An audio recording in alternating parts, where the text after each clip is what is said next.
A reporter shouted an insult in the middle of the song. Lennon did that, and the show stopped. New York City, 1972. Madison Square Garden.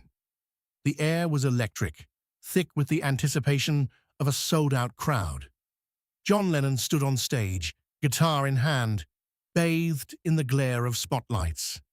He was performing at the one-to-one concert, a benefit for mentally handicapped children.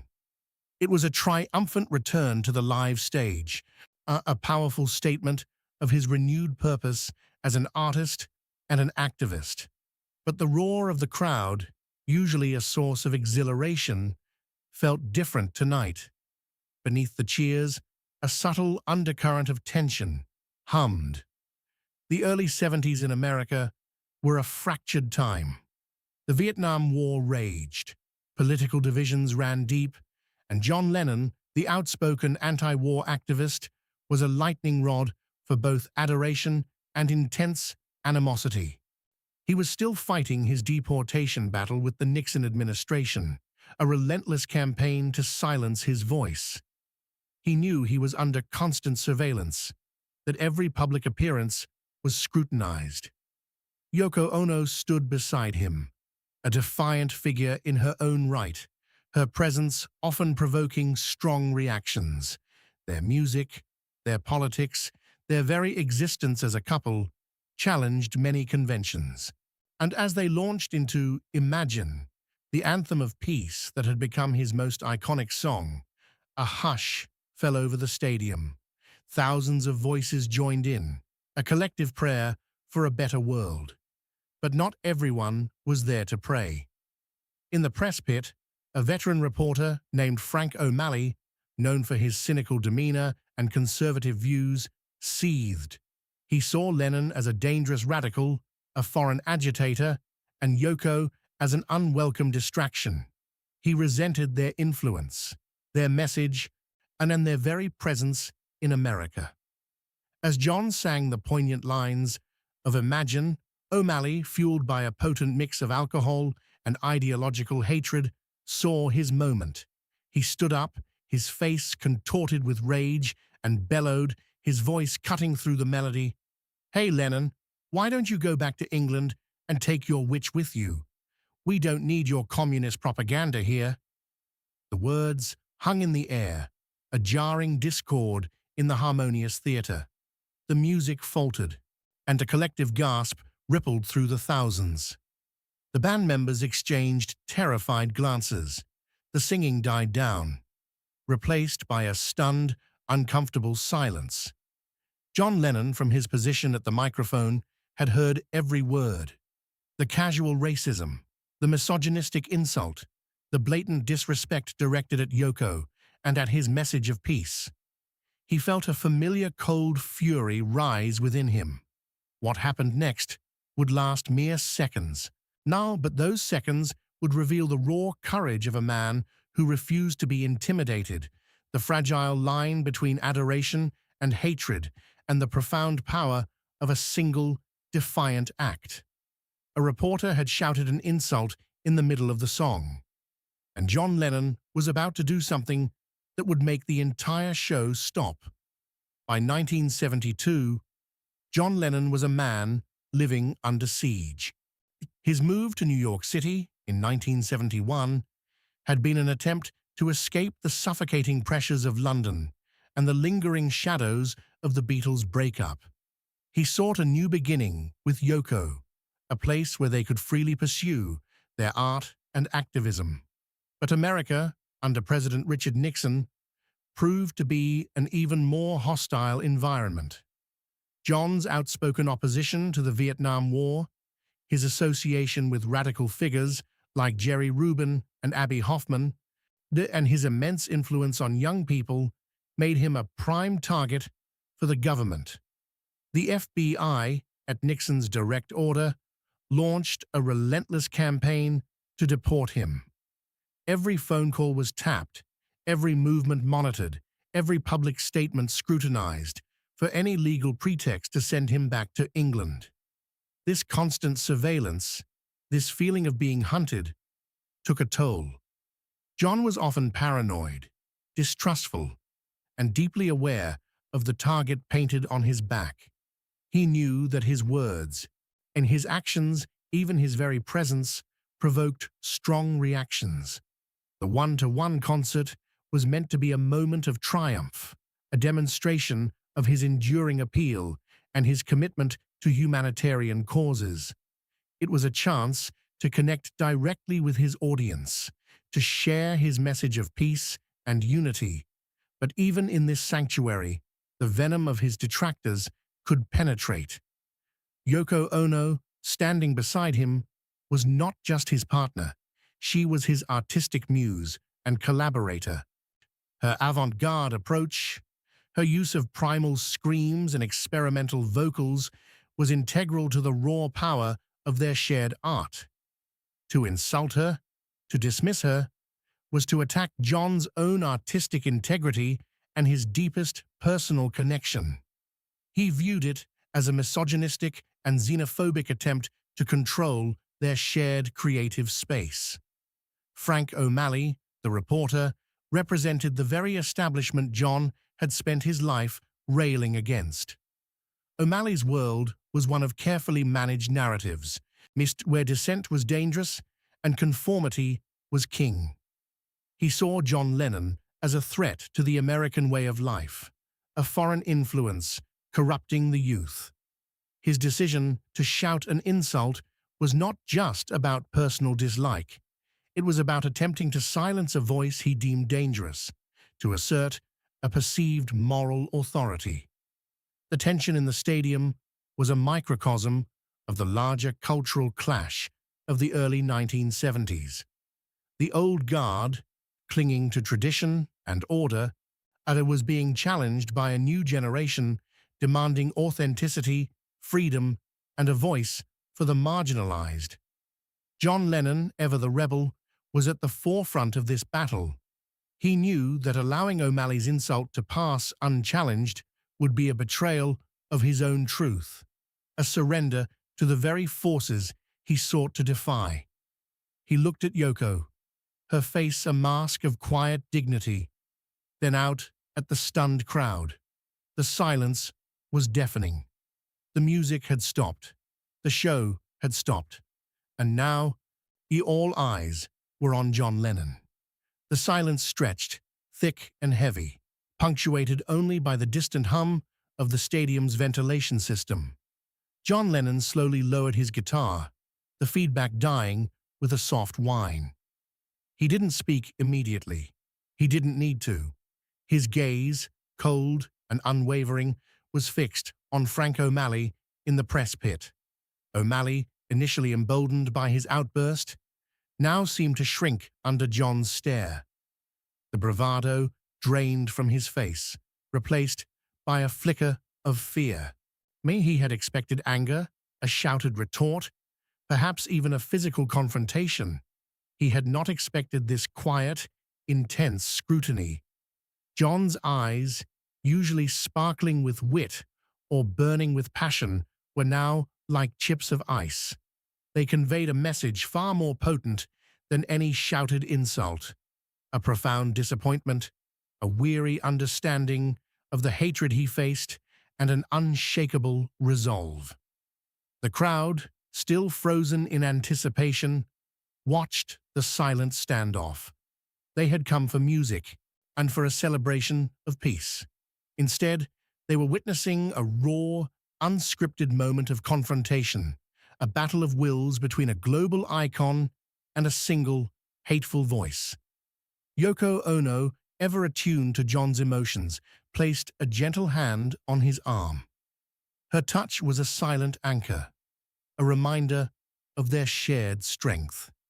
She met O'Malley's gaze with her own, a quiet defiance that mirrored John's. Finally, John spoke, his voice low, almost a whisper, yet amplified by the stadium's sound system. It carried to every corner of the arena. "You know," he began, his voice devoid of anger, laced instead with a profound sadness. "I used to think that if we just sang loud enough, if we just spoke clearly enough, that everyone would understand, that everyone would see the truth. He paused, his gaze still locked on O'Malley. But then I meet people like you, people who choose hatred over understanding, people who choose division over unity, and people who choose to shout insults instead of listening to a song about peace. O'Malley tried to interject, to defend himself, but John raised a hand, a gesture of quiet authority that silenced him instantly. "You call my wife a witch," John continued, his voice gaining a subtle edge, "and you call my music propaganda. But what is your message, Mr. O'Malley? What truth do you bring to the world? Is it just anger? Is it just fear? Is that all you have to offer?" The crowd remained silent, captivated by the raw honesty of the moment. John wasn't just addressing O'Malley, he was addressing every hater, every cynic, every voice of prejudice in the world.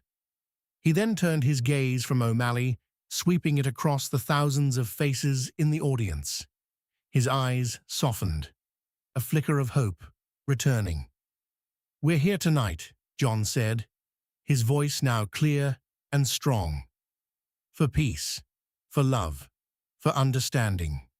We're here for the children who need our help. And we're here to imagine a better world. A world where people like you, Mr. O'Malley, are the exception, not the rule." He picked up his guitar again, a quiet resolve settling over him. The band members, sensing his intent, slowly picked up their instruments. "So, if you can't join us in that vision," John concluded, his voice ringing with quiet power, "then perhaps this isn't the place for you. Because tonight, we choose love, we choose peace, and we choose to sing." The music began again, and is not Imagine, but a powerful, defiant rendition of Give Peace a Chance. The crowd, released from their frozen silence, erupted, not in anger, but in a thunderous roar of support, a collective affirmation of John's message. The show had stopped, but now it had restarted with a renewed purpose, a deeper meaning, and Frank O'Malley, the reporter who had tried to silence a legend, found himself utterly, completely, and profoundly alone in a stadium filled with the sound of unity. The energy in Madison Square Garden was transformed. The initial shock and discomfort had given way to a powerful sense of solidarity. John Lennon's quiet defiance had not only silenced the hater, but had also galvanized the audience, turning a moment of potential disruption into a profound demonstration of unity. Frank O'Malley, still in the press pit, found himself isolated. Other journalists, initially stunned, now looked at him with a mixture of embarrassment and disapproval. His outburst, as intended to discredit Lennon, had instead exposed his own prejudice and lack of professionalism. Security guards, who had been moving towards the press pit, now stood by, observing. The situation had been diffused, not by force, but by John's unwavering conviction. The rest of the concert became more than just a performance. It was a communal experience. Every song, every lyric, resonated with a new depth. The audience sang louder, clapped harder, and their cheers carrying a message of defiance against hatred and a powerful affirmation of peace. John and Yoko, their bond visibly strengthened by the confrontation, performed with an even greater intensity, their music a balm and a battle cry. News of the incident spread quickly, even before the concert ended. Reporters in the press pit, initially focused on the music, now had a far more compelling story. The next day's headlines would not just be about the one-to-one concert, else they would be about John Lennon's powerful stand against prejudice. For John, the incident was a stark reminder of the constant battle against ignorance and hatred. It left unseen scars, a deeper understanding of the venom that lurked beneath the surface of society. but it also reinforced his belief in the power of his voice, his platform to challenge injustice. It fueled his activism, his determination to use his art as a weapon for peace and equality. The victory in Madison Square Garden, and however small, was a significant affirmation of his own artistic path during a tumultuous period in his life. For Yoko Ono, that night was a profound affirmation. John's immediate and unwavering defense, his public declaration of their shared vision, solidified their bond even further. It was a moment that transcended the personal, becoming a symbol of their shared struggle against prejudice and misunderstanding. She continued her artistic journey with renewed vigor, knowing she had an unshakable ally. The experience, while painful, also strengthened her resolve to use her art as a voice for change.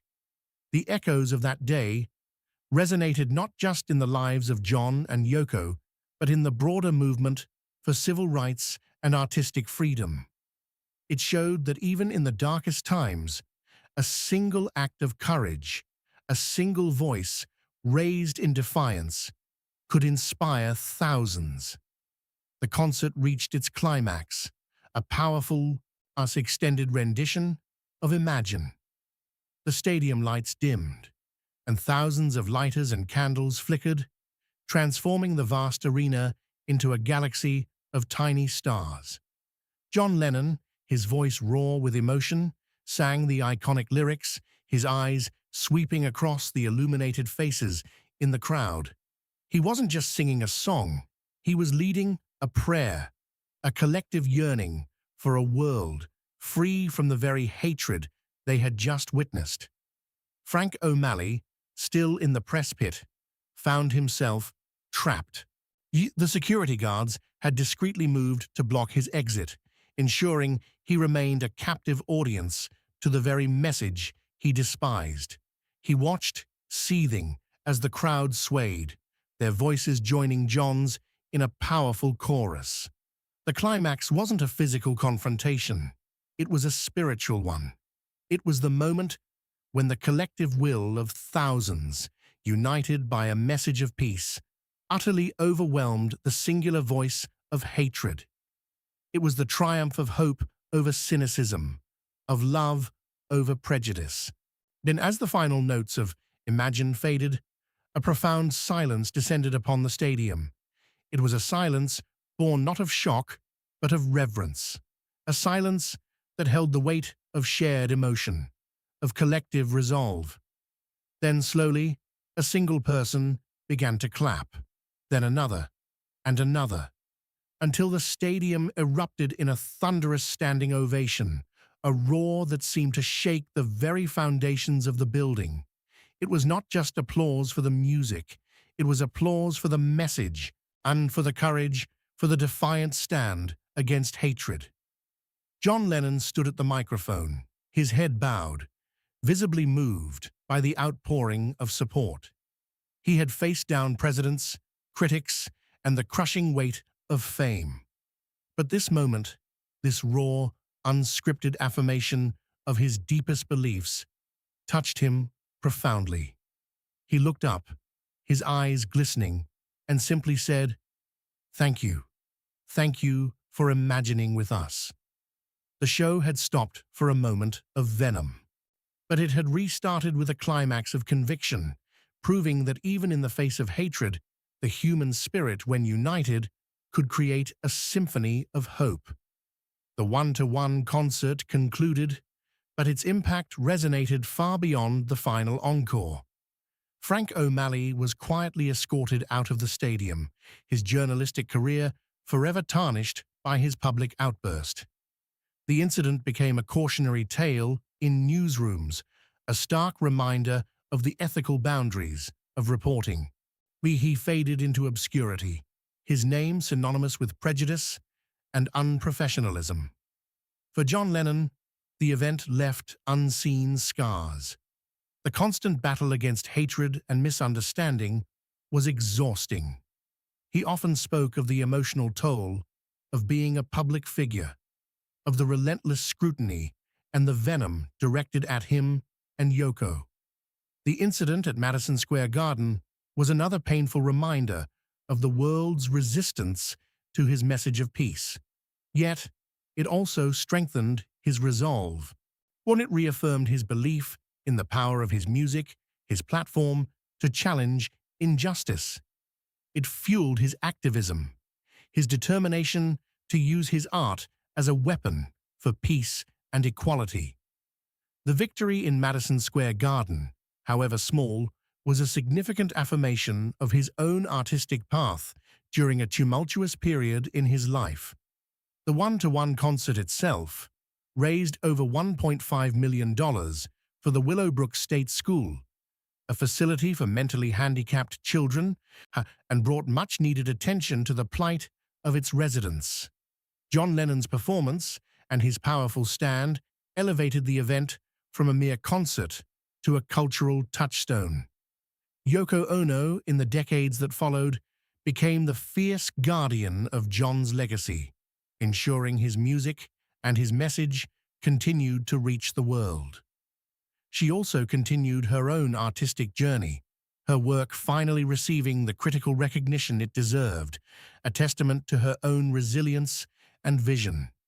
The incident at the concert, where John so fiercely defended her, became a cornerstone of their shared narrative, a public declaration of their unbreakable bond. The echoes of that day resonated not just in the lives of John and Yoko, but in the broader movement for civil rights and artistic freedom. It showed that even in the darkest times, a single act of courage, a single voice raised in defiance, could inspire thousands. John Lennon, the rebel, the provocateur, had once again turned adversity into a moment of profound artistic and human connection. He had shown that true strength wasn't in fighting back with aggression, but in standing firm with dignity and letting the truth speak for itself. The scars were unseen, but the lesson was clear. Prejudice, when truly confronted, could be disarmed by courage and conviction. New York City, December 8, 1980. John Lennon was murdered. His voice silenced, but his legacy and the story of his unwavering commitment to justice continued to resonate. The incident at Madison Square Garden in 1972, though a quiet moment in the grand narrative of his life, became a powerful testament to his character. It revealed a man who, despite his own flaws and struggles, possessed an unshakable commitment to equality and a profound courage in the face of oppression. Yoko Ono, in the decades that followed, became the fierce guardian of John's legacy, ensuring his music and his message continued to reach the world. She also continued her own artistic journey, her work finally receiving the critical recognition it deserved, a testament to her own resilience and vision. The one-to-one concert remains a landmark event, not just for its musical performances, but for the powerful human drama that unfolded on its stage. It stands as a reminder that even in the midst of entertainment, profound moments of truth and defiance can emerge. And the story of the reporter who shouted an insult in the middle of the song and John Lennon's powerful response is not found in every official biography. It's a hidden truth, a whisper in the annals of rock and roll history. But for those who know it, it speaks volumes about the man John Lennon truly was. Not just a rock star, not just an activist, but a deeply courageous, profoundly committed human being who would not tolerate injustice, no matter the personal cost. Yet he didn't just stop the show, he transformed an entire stadium. He didn't just defy a hater, he reaffirmed his message of peace and justice in the most powerful way possible. And in doing so, he left an unseen ripple of change that slowly, subtly began to shift perceptions, proving that sometimes the most powerful statements are delivered not with anger, but with unwavering conviction and profound love for humanity. Madison Square Garden still stands, a monument to countless performances. The echoes of that night have faded into history. But the echo of John Lennon's defiance, his quiet courage, and his profound commitment to justice still resonates. A timeless reminder that true strength lies not in tolerating oppression, but in confronting it and letting the unfinished song of freedom play on. The official reports of that day might only mention a minor disturbance at the one-to-one concert, a footnote in history. But the true story isn't in the reports. It's in the memory of a split second, a silenced insult, a defiant stand, and the profound silence that followed as the show stopped. The end. If this story about courage, defiance, and the power of standing up against injustice moved you, subscribe and hit that like button. Share this with someone who needs to hear that true strength lies in upholding dignity and equality for all. What moment taught you the most about the power of confronting prejudice or abuse of power? Tell us in the comments below.